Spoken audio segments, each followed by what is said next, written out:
All right, thanks, Carl. Today I'm going to talk about some new results in ambient noise imaging.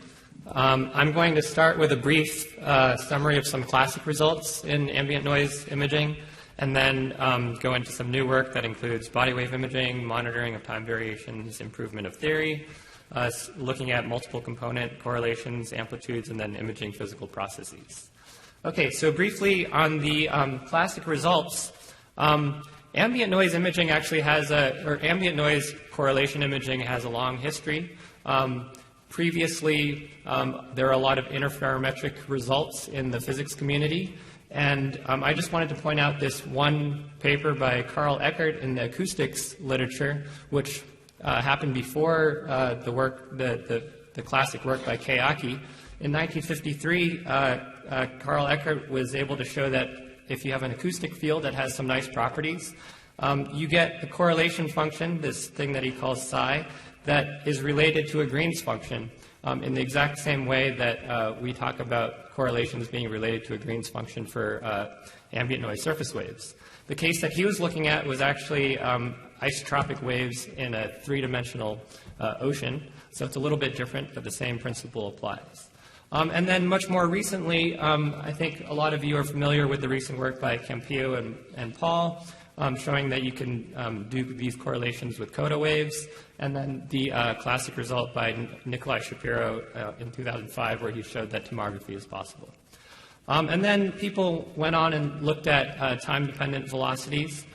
So it turns out that you can use the coda of the correlations to look at very, very small changes in velocity structure. This classic work by Sens, Schoenfelder, and Wegler, where they showed that hydrology at a volcano correlated quite well with velocity changes they observed. And then a pair of papers by Florent Brenguier, who showed that you can see variations associated with earthquakes and associated with volcano deformation.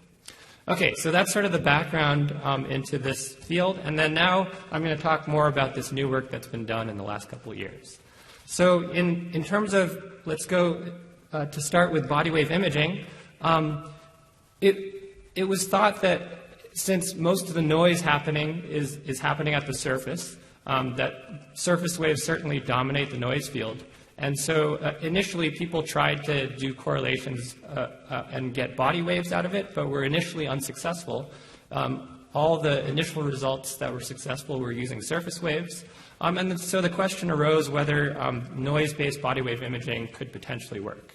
And that has slowly been answered in a series of papers, where first people found that in relatively simple flat cratonic regions, you could get some nice results. For example, there's this nice work by Zhongwen Zhan, who showed that you can get a clear SMS arrival, a reflection off the moho, observed in ambient noise in some cratonic regions.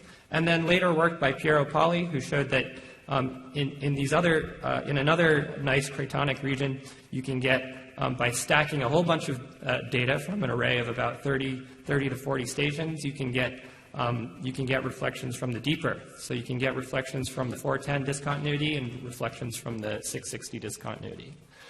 This has progressed beyond this point, where later groups, including work by Fanqi Lin and others, has shown that you can get really deep Earth body waves from ambient noise imaging. This is an example of stacking all of the US array data.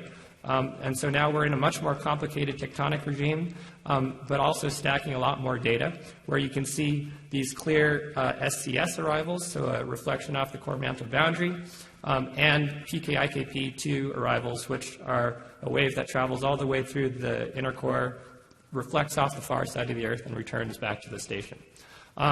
This kind of result has continued to progress to where people have seen global correlations. So if you stack now global data across the entire GSN and all the other stations that you have, Kiwamu Nishida and Pierre Bouet have shown that you can get these really nice correlations for a bunch of different phases. So for example, you can see here, in addition to the strong surface wave arrivals that you have these nice body wave arrivals in front of that.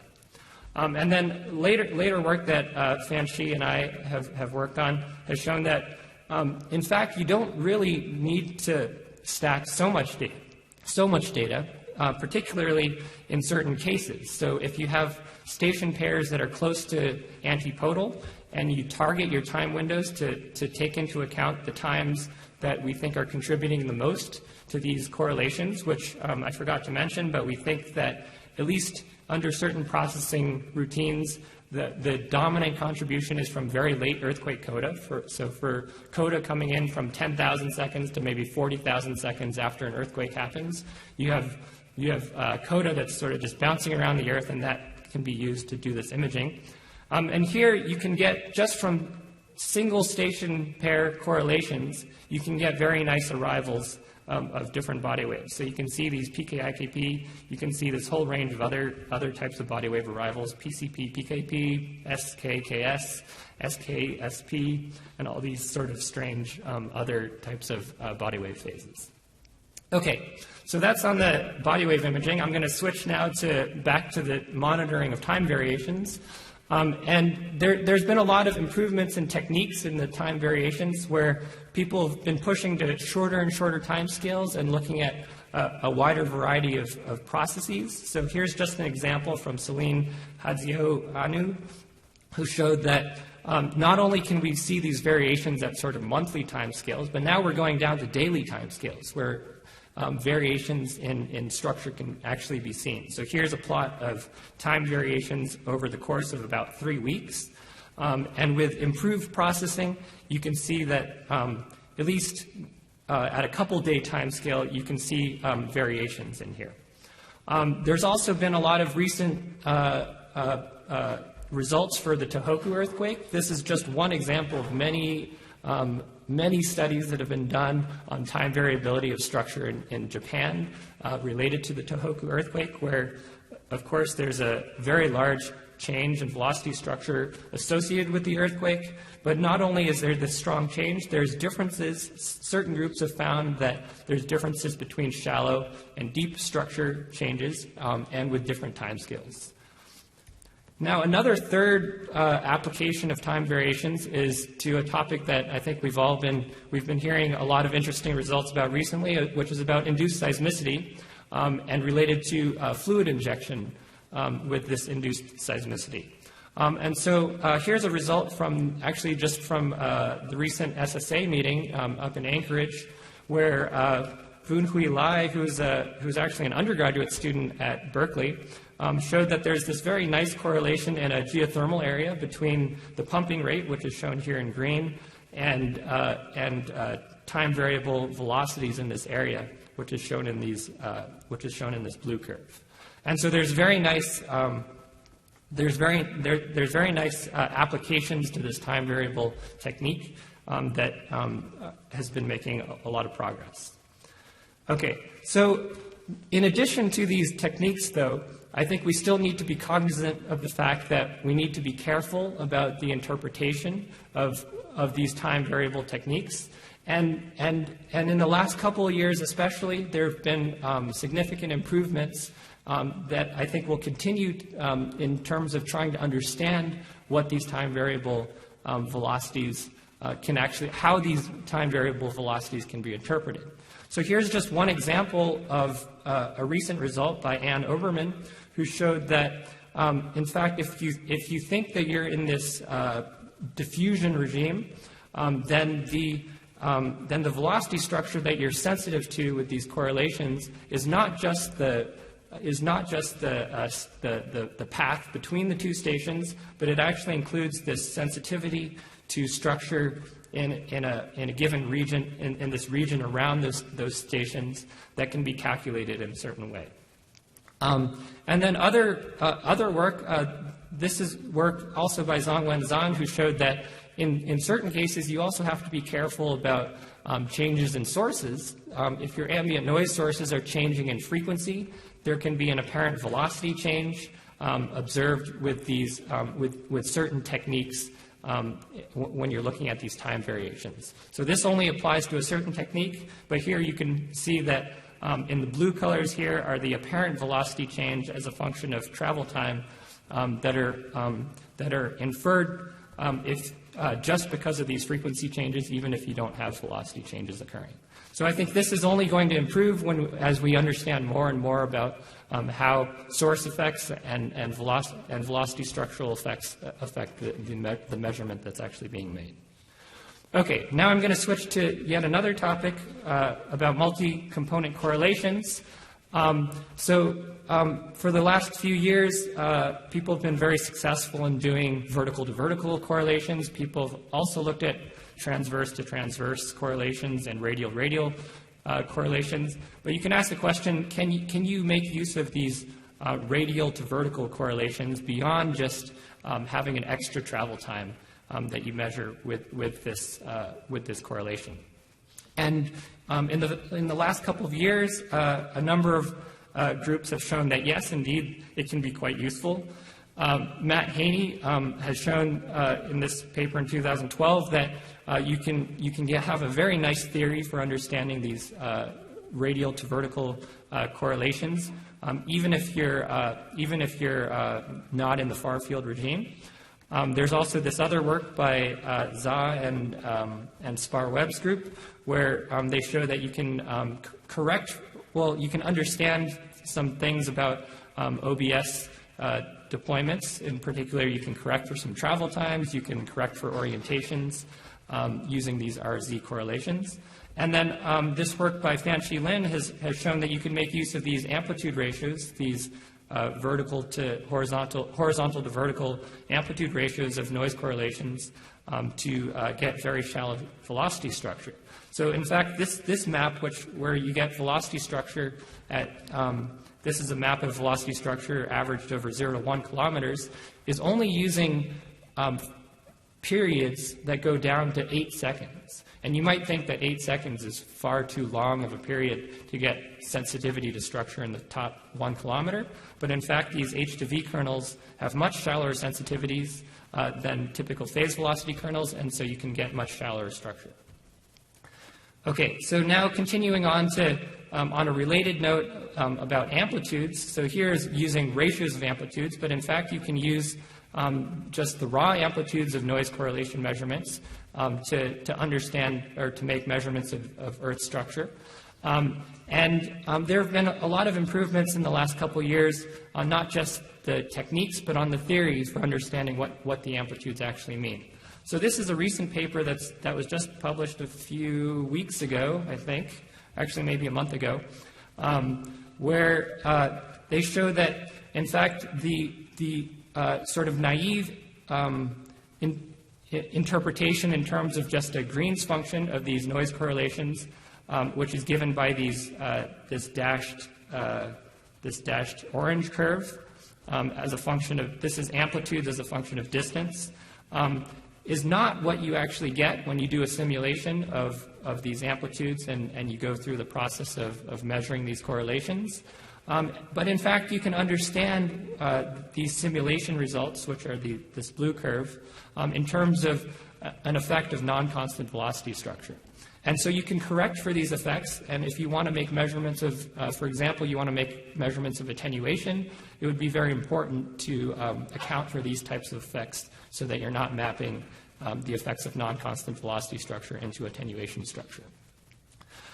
So there's been a lot of this improvement in theory. There's also been application to high-density arrays. I'm just going to show one example of work that my group has been working on to try to get local amplification measurements from these high-density arrays. This is a result using the Long Beach data that we heard a little bit about earlier this week, where you can get relatively high frequency results. So this is amplification at a frequency of about 2 hertz, where you can see these clear variations in the amplitudes or the relative amplitudes across the Long Beach array. Of course, these results are not quite as clean as results that you get for phase velocities. Phase velocity or velocity structure measurement is still much easier to do than these amplification measurements, but I think we're making progress in terms of being able to make these measurements. Okay, now finally I wanted to talk a little bit about imaging of physical processes instead of imaging of Earth's structure. And I wanted to just give a few examples of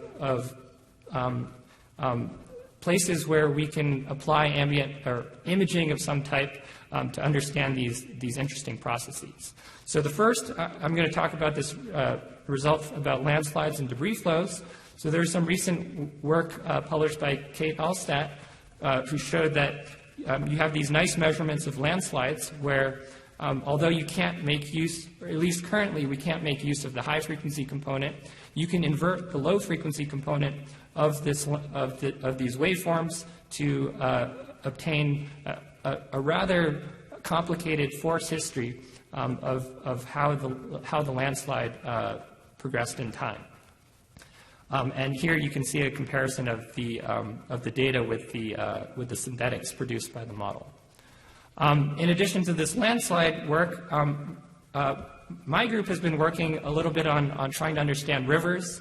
I think I mentioned this earlier in the week, where we're starting to be able to model the effect of sediment transport as well as the turbulent shear stresses in a river that are observed at nearby seismic stations. So this is just an example of data that Brandon Schmant collected.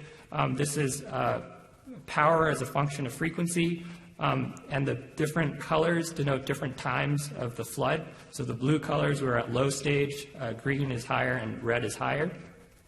And this work by Florent Jambert has been focusing on the turbulent flow part. We think we understand at least some things about the bed load, and the turbulent flow modeling is shown in these dashed curves. And although the prediction is not perfect, there's certainly some large variations between what we observe and what we can model. We seem to be getting closer to be able to model these processes, these physical processes. Okay, now switching yet to another type of imaging, there's some recent work that actually is still in press by Onir Soufri and Keith Koper, who show that you can very nicely image Superstorm Sandy as it crossed as it impacted the U.S. This is just one snapshot from a movie that they had where you can see that the ocean microseism is significantly enhanced when the hurricane is nearby, and in fact you can see how the microseism changes as the hurricane progresses up the coast of the U.S. And then finally, there's work that I've done on sea ice, which shows that there's seismic observations nearby or in Arctic areas. Part of the signal that you see is due to sea ice, but it's actually not a signal. It's like an anti-signal, where the main effect is that you damp the ocean waves that are indirectly giving you microseisms. So when there's more sea ice, in fact, you have less noise. And here's an example of just one station. So this is noise power plotted as a function of time during the winter months. And you can predict the variation in this noise with a fairly simplistic model of sea ice, where you just take sea ice concentrations and you assume that the noise is directly related to those sea ice concentrations. And the model here is this red curve, and the data that's actually observed is this blue curve. And although you don't match everything, it's a relatively good fit. Okay, so that's about all I had. Hopefully I've shown you a lot of new, and not just new, but really unexpected results that I think people did not anticipate being able to do all of these things with these arrays. And I think actually in the next couple talks we're going to hear a little bit about other applications too. Thank you.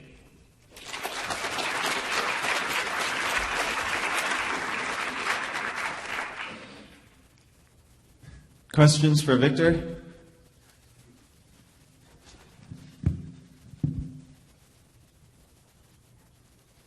start thinking. We have 10 minutes for questions right now, and the whole point of this session is to get you thinking for the planning forum after coffee. Victor, these absolutely fantastic body wave results that are up there in the left corner, are they getting precise enough to do seismic tomography? So, not yet. So we're working on this, but currently one of the issues is that we don't observe all of the body wave phases equally well. And so, for example, it's not easy to do some of these differential measurements, or it's not as easy to make these differential measurements as with some of the earthquake station data.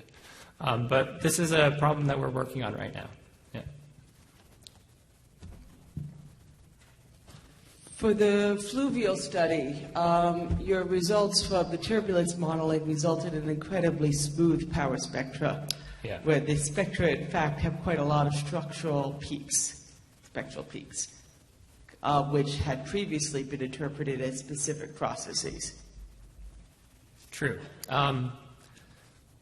The only thing I can say is that our current best guess about, where's my cursor?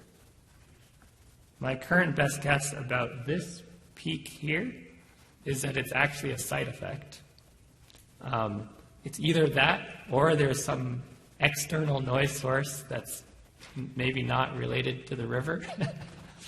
And then this other peak over here, we don't understand. So we think we understand the higher frequency part. The higher frequency part that's not being modeled here is actually pretty well modeled by bedload. So I don't know about all of these variations, but the modeling is simplistic, so potentially you can try to improve the modeling too.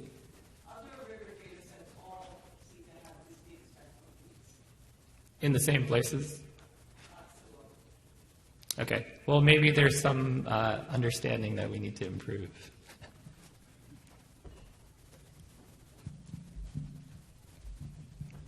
Can you say what the ultimate limit of using these greens function is? I mean, if we put out 1 million instruments and watch a long time, are there some limitations we just won't be able to overcome? Limitations. Well, there's certainly biases that you can understand, but you can potentially account for all of these biases. So, for example, if you go to shorter and shorter station distances, and you get into this regime, say, where your station distance is less than a couple wavelengths, then there's strong effects due to the noise distribution, for example. But you can account for these if you understand the noise distribution. Most people so far have been ignoring the noise distribution and trying to stay out of the regime where this becomes as significant of an effect. But if you do want to push it to shorter and shorter distances, you might need to understand how big your sources are. How big is the microseism throughout the ocean?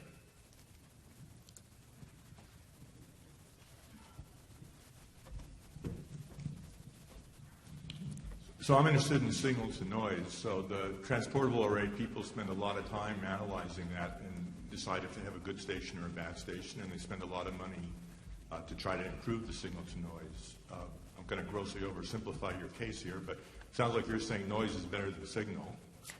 So is there good noise and bad noise, and how uniform must the stations be in the quality, whatever that means? So there's definitely good noise and bad noise.